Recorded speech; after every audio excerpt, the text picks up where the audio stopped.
할렐루야. 예, 우리 앞뒤 좌우에 계신 분들과 함께 인사하겠습니다. 은혜와 평강이 넘칠지어다.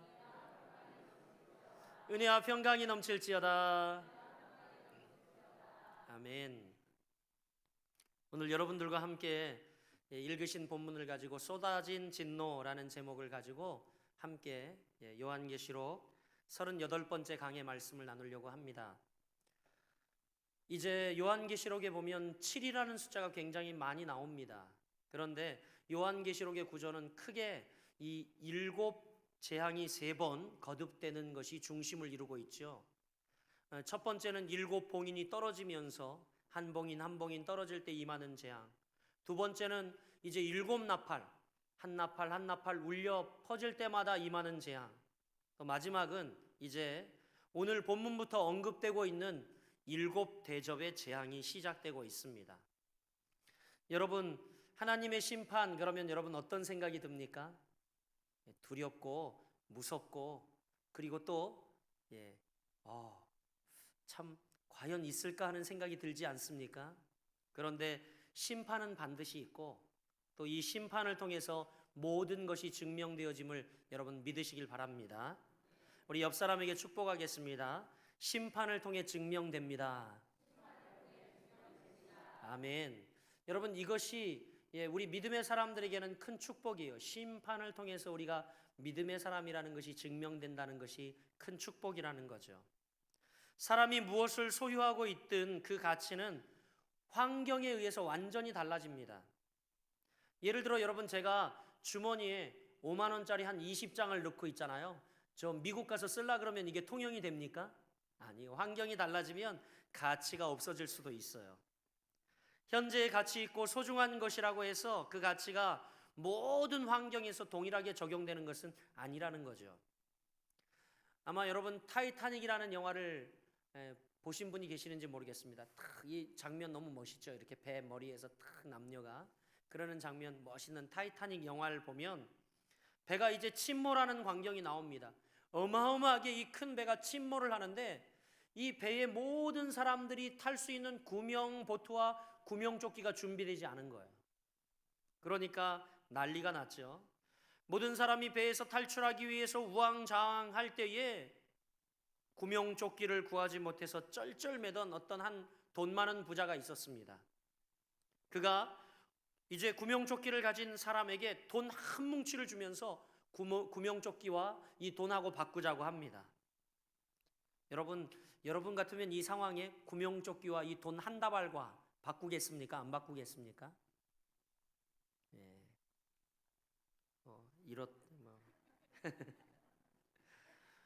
여러분, 배가 침몰하는 상황에서 가장 소중한 것이 있다면 구명조끼 아니겠습니까? 물론 죽어가면서도 돈에 환장하는 미치광이라면 얼마든지 돈 뭉치에 구명조끼를 팔겠지만 돈보다 더 자기 목숨이 소중함을 아는 사람이라면 이때는 한 국가를 준다 해도 여러분 이 구명조끼와 절대 바꾸지 않습니다. 돈도 자기가 살아있을 때 좋은 것이고 가치가 있는 거지 죽으면 여러분 소용 있습니까? 아무 소용 없어요. 우리 옆 사람에게 이야기합니다. 아무 소용 없어요. 노아가 하나님의 심판의 경고를 듣고 방주를 짓기 시작했습니다. 그런데 사람들은 노아의 행동을 정신 나간 짓으로 여겼어요. 왜냐하면 누구든 배를 만들 수 있지만 노아가 배를 만들던 곳은 바로 바닷가가 아니라 이 방주를 어디에 만들고 있었습니까? 산에. 그것도 이 사이즈는 하나님이 명령하신 규모로 만들었는데 어마어마하게 컸습니다. 여러분, 아무리 크고 좋은 방주라 할지라도 이것을 물에 띄울 수 없으면 소용이 있어요, 없어요? 소용이 없죠. 그래서 사람들은 노아가 이 산꼭대기에 방주를 만드는 것을 보면서 다 갔구먼 그랬죠. 그런데 여러분, 이제 노아가 방주를 만든 삶이 결코 헛된 것이 아니라는 것이 하나님의 약속이 시행되는 심판을 통해서 증명이 되어집니다. 사람들은 물에 잠겨 죽어가면서 방주에 타 생명을 건진 노아를 바라보고 누가 진정 지혜 있던 자였는지 그때 깨닫게 되는 거죠. 그때 증명이 되는 거죠.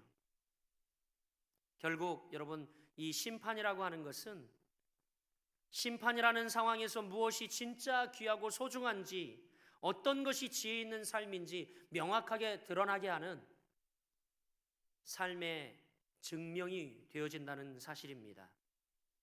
지금까지 우리는 요한계시록을 살펴보았는데 38번째 강해니까 제일 많이 들었던 요한계시록의 말씀이 하나님의 진노와 심판에 대해 우리는 지금까지 수없이 들어왔어요. 두려움 가운데 있는 분도 있을지 모르겠습니다. 그러나 여러분, 저는 여러분에게 성경이 말씀하시는 하나님의 진노와 심판에 대해 더 이상 제발 믿어달라는 말 하지 않겠습니다. 왜냐하면 우리가 하나님의 진노와 심판을 믿지 않는다고 해서 하나님이 이 일을 계획하신 일을 하지 아니하시거나, 또 하나님의 계획된 일이 손해가 된다거나, 또 하나님의 일이 잘못되지 절대 않기 때문입니다. 우리는 이 점을 명심해야 합니다.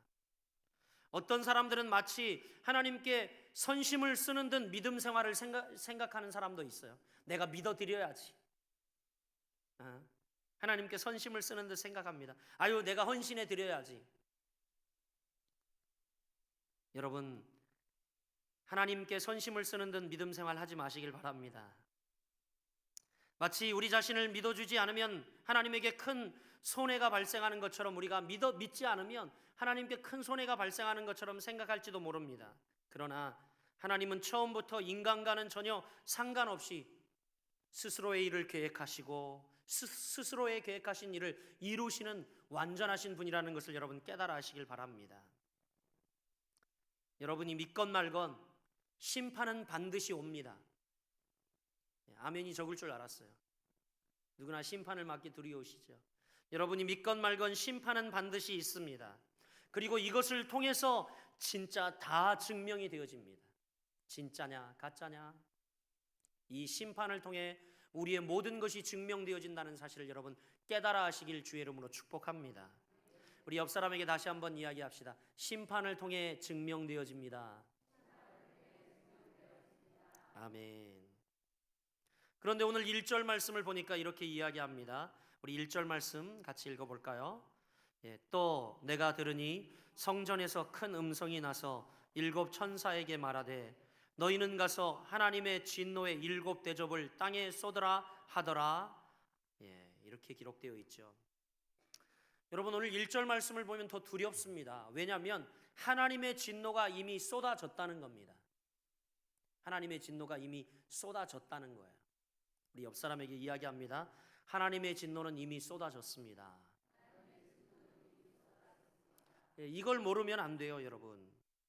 이 말씀은 지금 선포입니다. 여러분에게 부탁하는 게 아니에요. 하나님의 진노가 쏟아질 거다, 쏟아질 예정이야, 쏟아질 텐데, 이런 부탁이 아니라 여러분, 이 말씀은 선포예요. 가서 하나님의 진노의 7 대접을 땅에 쏟으라, 이렇게 말씀합니다. 선포하지요. 지금 현실이 어떤 것인가를 우리에게 말해주고 있는 겁니다. 제발 하나님의 심판을 이해하고 믿어달라는 부탁이 아니에요. 이미 심판이 임했다는 거죠. 쏟아졌다는 겁니다. 여러분, 믿음은 믿어주는 것이 아닙니다. 믿어지게 되는 것이 믿음이죠. 할렐루야. 여러분, 부부에게 제발 날 믿어줘. 그래도 여러분 불신할 짓을 하면 믿어줍니까? 안 믿어진다니까요. 믿음은 믿어지게 되는 거예요. 오직 하나님의 백성들만 믿을 수 있습니다. 아무리 세상 사람들에게 믿으십시오 해도 여러분 믿어지지가 않아요. 이 자리에 여러분 하나님이 믿어진다는 것, 여러분에게 믿음이 있다는 건 큰 축복입니다. 여러분 믿어지지 않습니까? 믿어지지 않습니까? 오직 하나님의 백성들만 믿을 수 있습니다. 은혜를 입은 노아만이 하나님의 심판을 믿었듯이, 아직도 이루어지지 않은 그 심판을 믿었듯이 은혜를 입은 하나님의 백성들만이 여러분 믿어지는 것입니다. 그래서 저 역시 여러분에게 하나님의 심판을 믿자는 부탁을 하지 않습니다. 여러분이 만약 하나님의 백성이라면 부탁하지 않아도 말씀 안에서 세상의 현실을 깨달을 수 있는 지혜가 분명히 주어지기 때문에 저는 여러분에게 더 이상 심판을 믿으라는 말을 하지 않습니다. 여러분, 하나님의 진노의 대접을 땅에 쏟을 준비를 하라는 말씀이 오늘 본문에 기록된 것이 아니라 쏟으라 이렇게 말씀하고 있어요. 하나님의 진노의 대접을 땅에 쏟을 준비를 하라는 말씀이 아닙니다. 자명하게 쏟으라 라고 이야기하고 있어요. 그리고 이제 2절부터 이 하나님의 진노의 대접이 하나하나 땅에 쏟아짐으로 말미암아 이 땅에 어떠한 일이 일어나는지 하나하나를 기록하고 있지요. 이 말씀을 나중에 예수님이 오시면 되어질 일로 여기면 안 됩니다.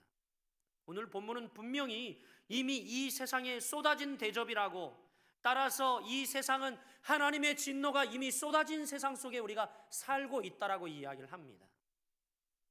여러분 깨달아 하셔야 합니다. 이미 우리가 살고 있는 이 세상은 하나님의 진노가 이미 쏟아진 세상 속에 살고 있는 거예요. 그래서 여러분 이 땅을 살아가는 여러분 삶의 자세가 더 중요하죠. 그렇다고 한다면 이미 쏟아진 하나님의 진노가 쏟아진 현실 속에 우리가 살고 있다면 여러분 이러한 세상 현실에서 소중하고 가치 있고 가장 귀한 일이 무엇이겠습니까? 뭘까요? 앞서 말한 대로 여러분 배가 침몰하는 위기 가운데 가장 소중한 것은 뭡니까? 평소에 하찮게 여기던 구명조끼 아닙니까? 저도 해외 여행을 간다든가 선교 여행을 가면 여러분 가끔 이 배를 타게 됩니다. 그러면 배에 반드시 구명조끼가 비치되어 있죠. 어디에 비치되어 있습니까? 사람들이 타는 이 바닥 밑에 하찮게 놓여져 있어요. 그런데 여러분 이것이 언제 진가를 발휘합니까? 배가 진짜 침몰하게 되면 침몰할 위기에 있을 때 이 진가가 드러난다는 거죠. 여러분 분명히 하셔야 합니다. 지금 우리는 이미 쏟아진 대접, 쏟아진 하나님의 진노 가운데 살고 있는 이 현실 속에 우리에게 가장 소중하고 그렇다면 가치 있고 귀한 것이 무엇이겠느냐 말이죠. 그것은 여러분 두말할 필요 없이 성경은 이 세상 현실을 하나님의 진노가 이미 쏟아진 것으로 말하고 있는데, 이러한 현실 속에 소중한 것은 당연히 하나님의 진노 가운데 우리를 구할 수 있는 것 아니겠습니까? 이미 쏟아진 진노 가운데 우리를 구할 수 있는 것, 그것이 무엇이냐라는 거죠. 여기에서 교회를 다니는 사람이라면 누구나 그것은 바로 곧 예수 그리스도를 믿는 믿음이라는 것을 부인하지 않을 것입니다. 예수 그리스도를 믿는 믿음, 이것이 이미 쏟아진 재앙 가운데 우리를 구원할 유일한 방구책이라는 사실을 여러분 깨달아 하시길 바랍니다. 이것이 바로 유일한 여러분 구명조끼라는 사실을 깨달아 하시길 주의 이름으로 축복합니다. 구원은 다른 데 없어요. 구원은 다른 데 없습니다. 구원엔 다른 길이 없습니다. 우리 옆 사람에게 이야기합니다. 예수 그리스도 외에는 구원의 길이 없습니다. 아멘. 그렇습니다. 그런데 안타까운 것은 왜 예수를 믿는다고 하는 사람들이 믿음을 소중하고 귀중한 것으로 여기지 않냐 말입니다. 아니 오히려 예수 그리스도를 믿는 믿음을 귀찮게 여기고 거추장스럽게 여기는 이유가 뭘까요? 그 이유는 하나밖에 없어요. 바로 오늘 본문에 말씀하고 있는 이미 이 세상 현실 가운데 쏟아진 하나님의 진노를 쏟아진 것으로 보지 않기 때문입니다. 이미 이 세상은 하나님의 진노 아래 놓여 있고 이미 하나님의 진노의 대접이 쏟아져 있는 상황을 많은 사람들이 인정하지 않는다는 거죠. 세상에서 어떻게 살아가든 교회만 붙들면 그것으로 믿음이 인정되고 천국 갈 수 있다고 생각되십니까? 그렇지 않습니다. 오직 그리스도만을 사랑하는 사람, 오직 예수 그리스도의 믿음에 서 있는 사람, 그들만이 구원 얻을 수 있음을 믿으시길 바랍니다. 여러분께 드리고 싶은 이야기가 바로 이 이야기입니다. 심판으로 하나님의 백성이 확인된다는 이야기죠. 우리 옆 사람 아주 날카롭게 노려보면서 이렇게 이야기합니다. 심판으로 하나님의 백성이 확인됩니다. 그렇습니다. 여러분 이 심판은, 하나님의 진노는 하나님의 백성을 가리우는 시금석이 될 것입니다. 본문이 하나님의 진노를 믿으라는 차원에서 말씀하시는 것이 아니라면 왜 우리에게 심판을 말씀하고 있을까요?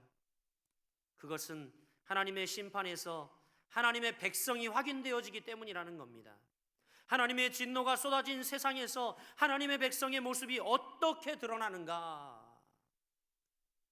즉 하나님의 백성이 누구인가를 확인하는 작업이죠. 그것은 바로 이렇게 하나님의 진노가 쏟아지고 심판이 임했을 때에 드러나게 되어 있는 겁니다. 오늘 본문을 읽으면요, 애굽에 있었던 하나님의 재앙을 이제 생각나게 합니다.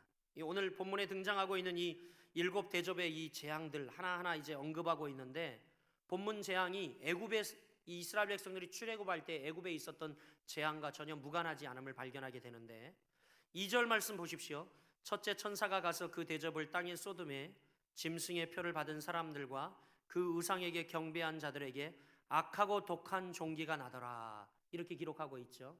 여러분, 언제 내렸던 재앙입니까? 이스라엘 백성들이 출애굽할 때에 바로 애굽에 내렸던 독종 재앙을 이야기합니다.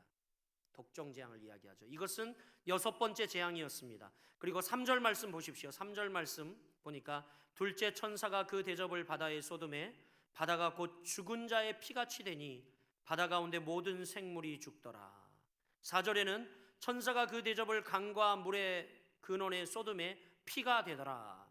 3절 4절 이제 바다가 강물이 피로 변한 것은 애굽에 있었던 첫 번째 재앙을 의미합니다.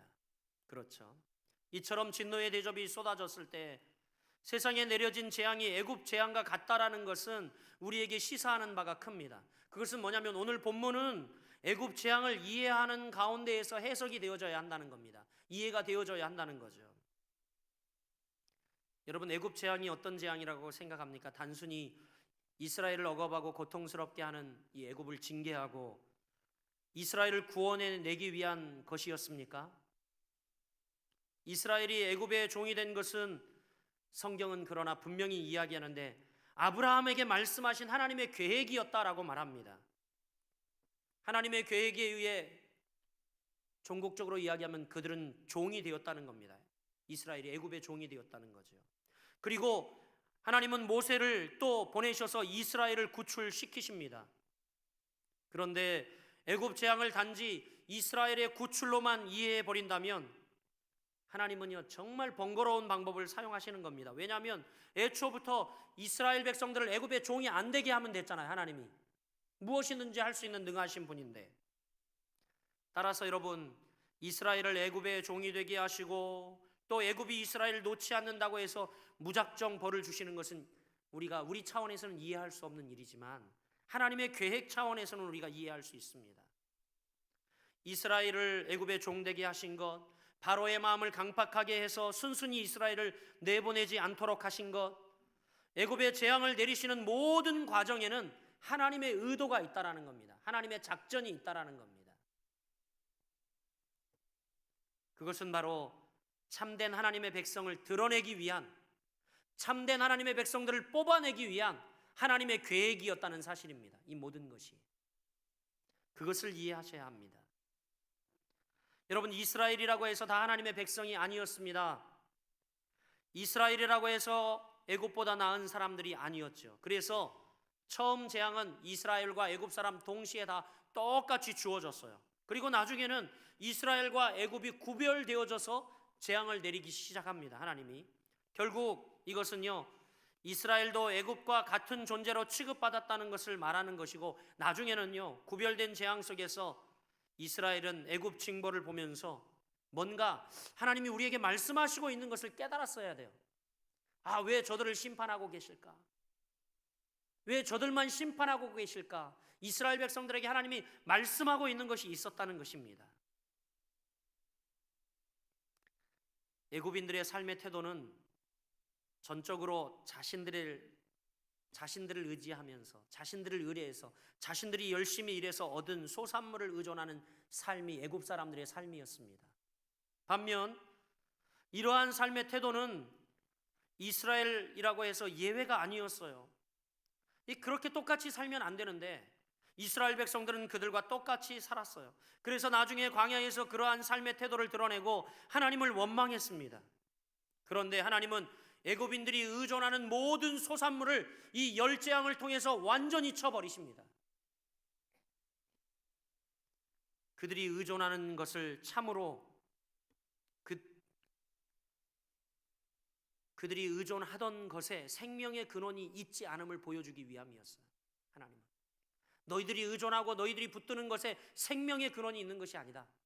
하나님이 그것을 보이시기 위해서 그들에게 재앙을 내려 그들을 치셨다는 거죠.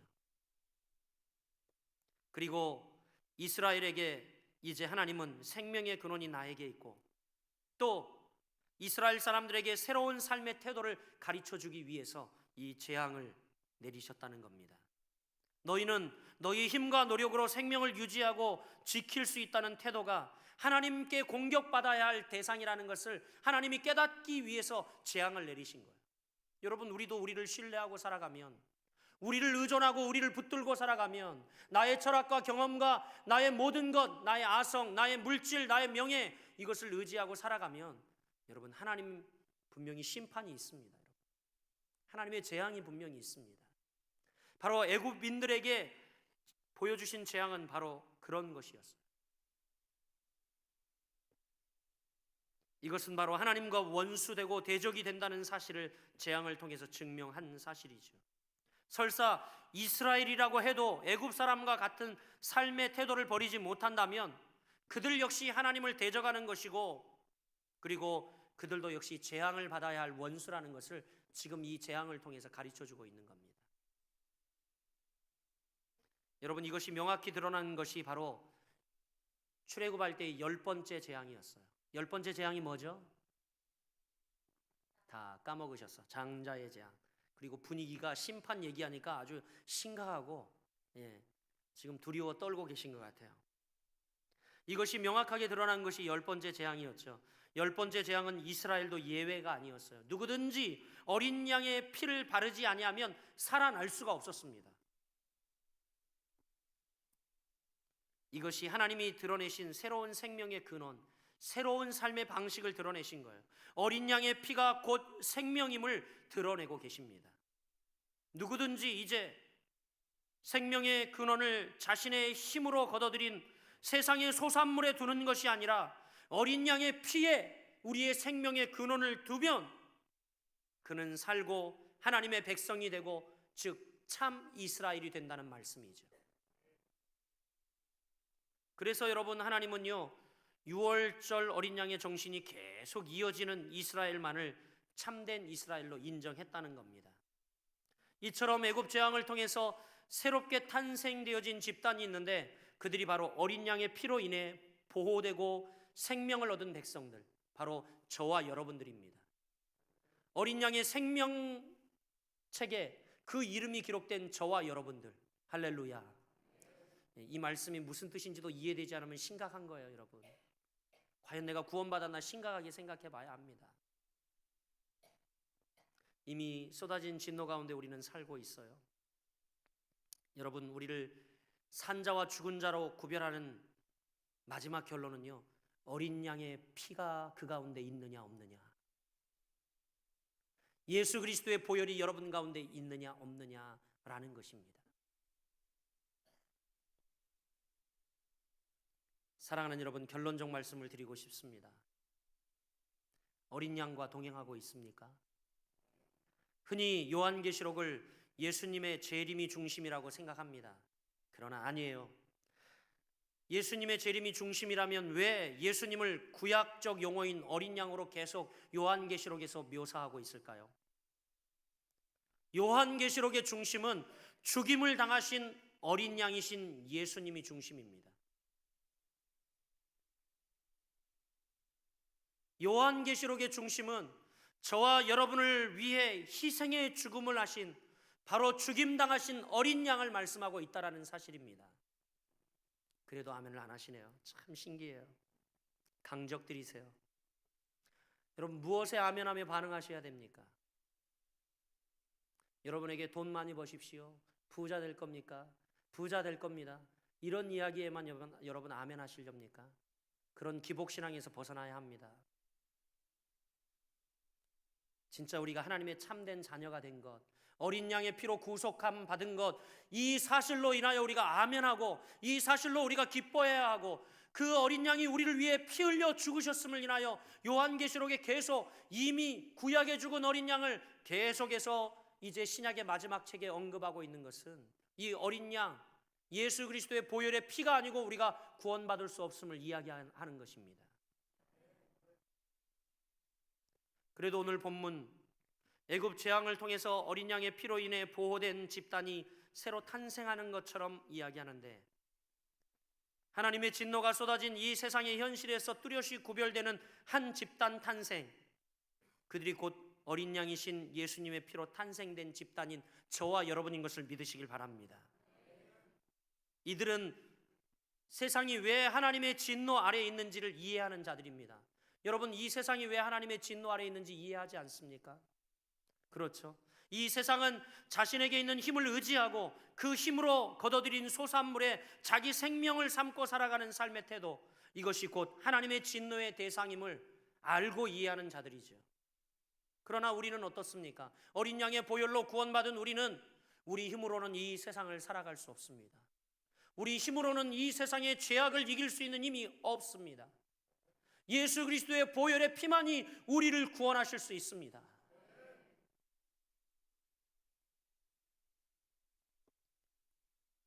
그런데 오늘 여러분, 교회와 성도는 어떻습니까? 신자라고 하는 우리는 어떻습니까? 과연 우리가 어린 양과 동행하는 삶을 살고 있느냐 말씀입니다.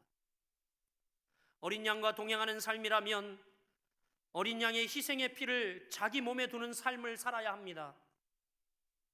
이렇게 볼 때 우리는 참으로 부끄러운 자들이죠. 하나님을 말하고 예수님을 찾으면서 하나님의 영광을 들먹이면서 우리는 희생을 마다하고 십자가를 지길 거부하고 피 흘리신 어린 양과 동행을 거부합니다. 주님의 남은 고난을 내 몸에 채우겠다고 고백했지만 주님의 남은 고난을 내 몸에 두기 싫어했습니다. 그러면서도 우리는 우리 자신을 신자로 여겼죠. 부끄러운 모습입니다. 저나 여러분이나 부끄러운 모습입니다. 7절 말씀, 그래서 뭐라고 기록합니까? 7절 보십시오. 또 내가 들으니 제단이 말하기를 그러하다. 주 하나님 곧 전능하신 이시여 심판하시는 것이 참되시고 의로우시도다 하도다. 심판이 참되고 의롭대요. 그런데 여러분, 누가 말하는 줄 아십니까? 여기서 기가 막힐 이야기인데, 또 내가 들으니 누가 말한다 그래요? 제단이 말하기를. 여러분, 제단이 말할 수 있습니까? 의인화된 표현을 쓰고 있는 거죠. 제단은 제물이 죽고 피 흘리는 현장을 제단이라고 이야기합니다. 즉 우리에게 상징적으로 이야기하는데, 그 피 흘림의 현장이 하나님의 심판을 참되고 의롭다고 말하는 것을 이야기하죠. 결국 세상은 어린 양의 피의 저주 아래에 있음을 언급하는 겁니다. 이 세상 모두가 여러분 어린 양의 피의 저주 아래에 있는 거예요. 어린 양이 그 제단에서 피를 흘림으로 말미암아 이 세상은 말이죠, 모두가 어린 양의 피의 저주 아래에 있게 된 겁니다. 결국 여러분, 우리는 하나님의 진노를 피해 살 수 없는 존재들입니다. 돈이 있으면 뭐하고, 성공하고 출세하면 뭐합니까? 결국 하나님의 진노에서 벗어나지 못한 채 살아가는 인생은 비참할 수밖에 없어요. 그런 측면에서 이 어린 양의 제단에서 여러분 피 흘려 하나도 의로움이 없고 죄인된 우리를 구속하신 예수 그리스도의 보혈의 피는 세상 사람들에게 저주이지만, 심판의 저주이지만, 오늘 우리에게는 우리를 살리고 생명을 얻게 하는 축복임을 믿으시길 바랍니다. 할렐루야, 할렐루야. 비록 겉으로는 보여지는 것이 호화로운 인생이 아니고, 부러운 인생이 아니고, 성공한 인생이 아니라 할지라도, 바로 어린 양의 피에 적셔 있는 여러분들은 예수님이 다시 이 세상에 오실 때 무엇이 진실이고 무엇이 참된 것이고 무엇이 지혜로운 것이고 최종 승자가 누구인지 그때의 여러분의 진가가 드러나게 될 것입니다. 할렐루야. 사랑하는 여러분, 여러분이 하나님이 남기신 자가 되길 주의 이름으로 축복합니다. 하나님이 남기신 자가 여러분 최고의 승리자가 아니겠습니까? 최후의 승리자가 아니겠습니까? 옆 사람 축복합니다. 하나님이 남기신 최후의 사람이 되길 바랍니다. 아멘. 말씀을 맺겠습니다. 배가 침몰할 때 여러분 돈을 타고 목숨을 구할 수 있습니까? 배가 침몰할 때에 여러분이 얻은 명성과 명예가 여러분을 띄워 그 가운데 살려줄 수 있을까요?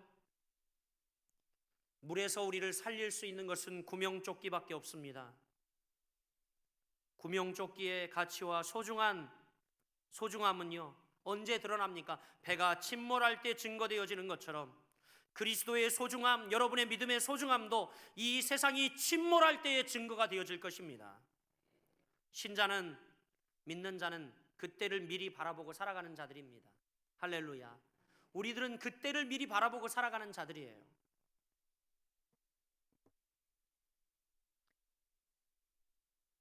그리스도를 믿는다는 것은 세상이 볼 때에는 전혀 무가치한 일일 수도 있습니다. 힘 있는 것을 가장 가치 있는 것으로 여기는 세상에서 힘이 아닌 어린 양이신 그리스도 예수를 생명의 근원으로 삼고 그분과 함께 동행하는 삶을 산다는 것은 어쩌면 성공이나 출세와도 거리가 멀 수도 있습니다. 그러나 여러분, 유월절 어린 양의 피의 저주 아래 진노가 이미 쏟아진 세상임을 여러분 생각할 때에 오늘 우리는 자기 부인 없이 오직 세상에서 번창하는 것에만 소망을 두고 사는 것은 곧 멸망을 자초하는 삶임을 깨닫고 날마다 여러분 생명 되시는 그리스도 예수를 의지하고 그분이 여러분의 힘이 되고 소망이 되어 또 여러분의 위로가 되어 그분 붙들고 승리하는 여러분 되시기를 주님의 이름으로 축복합니다. 기도하겠습니다.